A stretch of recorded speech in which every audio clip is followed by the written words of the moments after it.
Well, I can tell you now, it was the worst royal engagement I ever did, a royal wedding I ever did. I was there, hated the day. The day was miserable. You know, I thought to myself, you know, this is all showbiz. And so he was angry, and I felt, you know, we were punished for that. And in fact, I never got one picture in the paper published from that day. Royal photographer Arthur Edwards has finally broken his silence, and what he's revealed about Harry and Meghan's wedding is nothing short of explosive. For years, the world believed that day was a modern fairy tale, glittering carriages, celebrity guests, and the image of a prince marrying his bride. But according to Edwards, who has spent decades documenting the royals from the front row, the truth looked very different. I think, you know, I've done some really lovely royal weddings. I did both King Charles's weddings. I did William's wedding. I did Andrew's wedding. I did Sophie and Edward. You know, I mean, they were lovely occasions. But that today, I couldn't get out of Windsor quick enough. I promise you that. The worst royal wedding. Oh. He went in expecting another grand royal celebration, but what he actually saw, he calls it the most disappointing royal event of his entire career. Not joy, not tradition, just chaos, bad vibes, and zero respect for what a royal wedding is supposed to stand for. It wasn't the magical fairy tale we all saw on TV.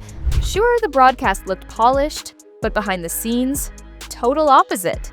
The mood was tense, people were uncomfortable, and at times it was downright awkward. And the photographers they engaged for the job was 5 feet away. You know, it was just hopeless. And then the carriage shot, when they went past me in the carriage, they looked the other way. So for me, it was a disaster. Forget a royal gathering, it looked more like an award show. A-listers everywhere. Oprah waving like she'd known the family forever, George and Amal Clooney sitting pretty in the front, even Serena Williams in the mix. Meanwhile, actual royals who'd served the crown for decades, stuck in the back. You know, and then Oprah Winfrey had met them once. She was a guest. The Clooneys, you know, the guests. I mean, never met them before, but they were the guests. And, you know, I thought to myself, you know, this is all showbiz. It was hyped as the wedding of the century, but behind the glamour, nothing flowed the way the media made it seem. The guest list alone turned the whole thing upside down. Instead of order and tradition, the atmosphere felt chaotic, more like a red carpet event than a royal ceremony. Even Arthur Edwards admitted the day was overwhelming, badly organized, and a far cry from the elegance people expected. Harry was determined to keep the newspapers away from it as much as possible. Everything was done on long lenses. I mean, I tell you, I had an 800mm lens photographing the guests arriving. And the photographers they engaged for the job was 5 feet away. So for me, it was a disaster. The media didn't get any favors that day either. Normally, royal weddings are a dream for photographers. Every smile, every wave perfectly captured. But not this time. Harry went out of his way to avoid the cameras, turning his head or blocking shots, almost as if he was daring the press to try. Arthur Edwards later confessed that after all his years covering the royals, this was the only wedding where he walked away with nothing worth publishing. I felt it wasn't just me; it was the whole of the British press. You know, they were in many ways badly treated. I think it was Harry was angry with us, really. Arthur says the whole day felt like a disaster from the very start. Sure, on TV it looked polished, a royal fairy tale with perfect music, perfect shots, and smiling faces. But if you were actually inside Windsor, it was a completely different story. The heat was unbearable. Guests were crammed into heavy coats and gowns, sweating through fabrics that seemed better suited for winter than a blazing summer afternoon. Arthur himself admitted he could barely keep his composure. Dressed in a stiff suit, he was sweltering in the sun, silently wishing the whole thing would end. And it wasn't just him. Celebrities in their designer outfits were fanning themselves with the official programs, trying to stop their makeup from melting. The atmosphere wasn't glamorous or joyful. It felt like survival. People weren't celebrating a royal love story. They were just praying to get through the heat without collapsing. You were there in Windsor. Oh, I was there. Hated the day. The day was a miserable day. I mean, it was a... Really? I thought... Well, was it? Well, I can tell you now, it was the worst royal engagement I ever did, a royal wedding I ever did. Arthur had been through it all, from Charles and Diana's grand wedding to William and Kate's picture-perfect ceremony. But nothing, he says, compared to the chaos of Harry and Meghan's day. And it wasn't just about the weather. The real issue was the lack of care. Guests' comfort didn't seem to matter. It was all about how the event looked on camera. Smiles beamed for the broadcast hid the exhaustion and frustration behind the scenes. And it was just an unfair thing to say. But it was, you know, I mean, she delivered it like an actress delivered it, and an opera responded going, wow, you know, as though like, you know, it was awful. And Senior royals who had dedicated their lives to the crown were pushed to the back, while lesser figures got front row seats. Arthur himself ended up with a blocked view, joking that he might as well have been watching the wedding through a GPS. To make matters worse, Harry spent the entire time avoiding photographers, deliberately turning away to stop anyone from getting a decent shot. For Arthur, who had covered decades of royal milestones, this was no joyful occasion. It felt less like a wedding and more like a boiling endurance test staged only for the cameras. everybody was hoping we would get pictures of it. I mean, obviously when William was born and Harry was born and George and Charlotte and Louis, we got great pictures outside the hospital. I remember, and William and Catherine especially, they made such an effort to show the whole world their new baby. But I mean... People forget sometimes, but Harry wasn't always this miserable figure we see in America today. Back in the UK, he was the cheeky prince, smiling, joking, living life like the royal rebel. The public adored him because he felt real, not polished like William, not strict like Charles. Just Harry. He was called the People's Prince after Diana. So, look, Harry was the greatest of all the royals as far as we were concerned. And he suddenly turned into probably, as I say, the most unhappiest and difficult to work with. But all that charm, that sparkle people loved about Harry seemed to vanish when it mattered most, on his wedding day. And that's why the wedding was such a letdown. Everyone expected the fun, lighthearted Harry we knew to shine on his big day. Instead, what we got was chaos, tension, and a groom who looked more uncomfortable than in love. The day that should have been a celebration of the people's prince ended up being the first warning sign that something had changed and not for the better. Absolutely joy to work with. Unfortunately, he chose to leave this country and live in America, and it's a sad loss for the country. It's a sad loss for the royal family. And I hope one day he comes back. I really do, because The cracks showed almost immediately after Meghan entered Harry's life.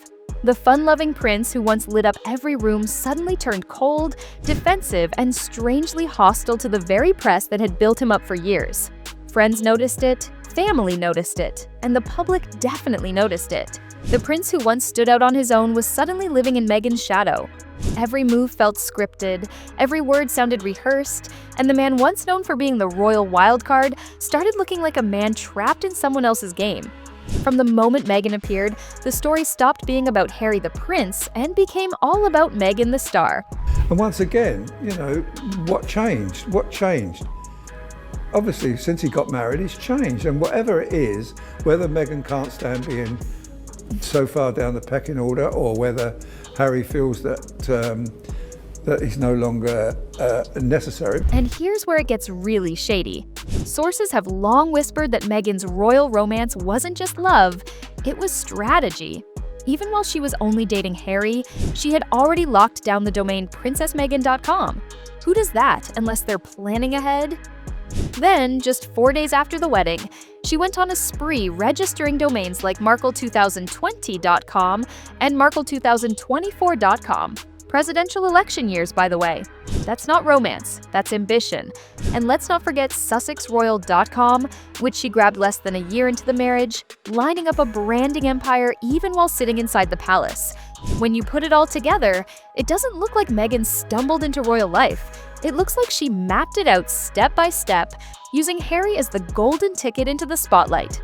Going there with him, I remember going to a night school there with him, and you know, you could barely see in this room. It was packed with young Lesotho boys who come to learn to read and write, and he set that up. And he was so proud of that. And that's exactly what Arthur Edwards has been saying all along. He's watched the royals for decades, and even he admits Meghan's obsession isn't love or duty, it's money, fame, and control. The pattern is hard to ignore. The domains, the branding, the constant media deals. It all points to someone who came into the monarchy not to serve it, but to use it. And while Harry might have thought he found a partner, what he really gave Meghan was the perfect launchpad to chase the dollar and build her empire. Back here. What do you think, if she were alive today, Princess Diana would have made of all this? Obviously, you have one brother so committed to the royal family as an institution. Princess Di had her. And honestly, the real shock isn't that their marriage is perfect, it's that it's lasted this long at all. From day one, people whispered it wouldn't survive, that Harry would eventually wake up from the Meghan spell and walk away. But Meghan isn't the type to let go of her royal path to power so easily. She's held on tight, making sure the marriage stays intact, because she knows the moment it crumbles, so does her power and spotlight. And even insiders like Arthur Edwards admit they're stunned it hasn't already fallen apart. wedding anniversary. I'll tell you what, no, I don't even, I'm surprised it lasted that long. No, many people said it wouldn't be. And if you ask people why the fairy tale turned into such a disaster, the answers are surprisingly consistent. It was never about the media, the crown, or even the racism card. Those excuses wore thin fast. Everyone who's watched Harry knows the truth. The cracks started the moment Meghan walked in. Friends, staff, journalists, even royals whisper the same thing. Harry didn't change on his own. Meghan changed him. And nobody's afraid to admit it now. I've talked to a lot of people over the last few weeks and asked them what they think's wrong, and everybody says Meghan. Nobody says it's the media, nobody says it's racism. I don't see any racism. I've never seen any racism in our paper towards Meghan. I don't see that at all.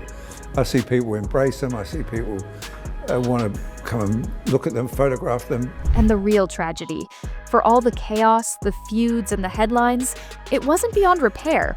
People close to the royals said the family only wanted one thing from Harry, a sign that he was willing to come back to them. Not money, not interviews, not PR stunts, just a little humility, the kind that could have opened the door to healing. Miss that, he'll miss that. Well, surely it will, but I think maybe a year they may think about it and come back. I hope they do. I hope they do, because I think Harry's got a very big role to play in this country.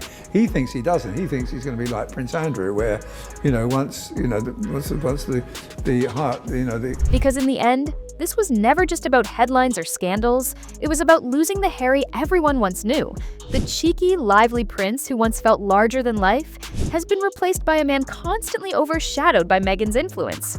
For those who watched him grow, it feels like watching a bright star fade right in front of their eyes. And I'd say, Harry, just go back to the way you were, because you were a star.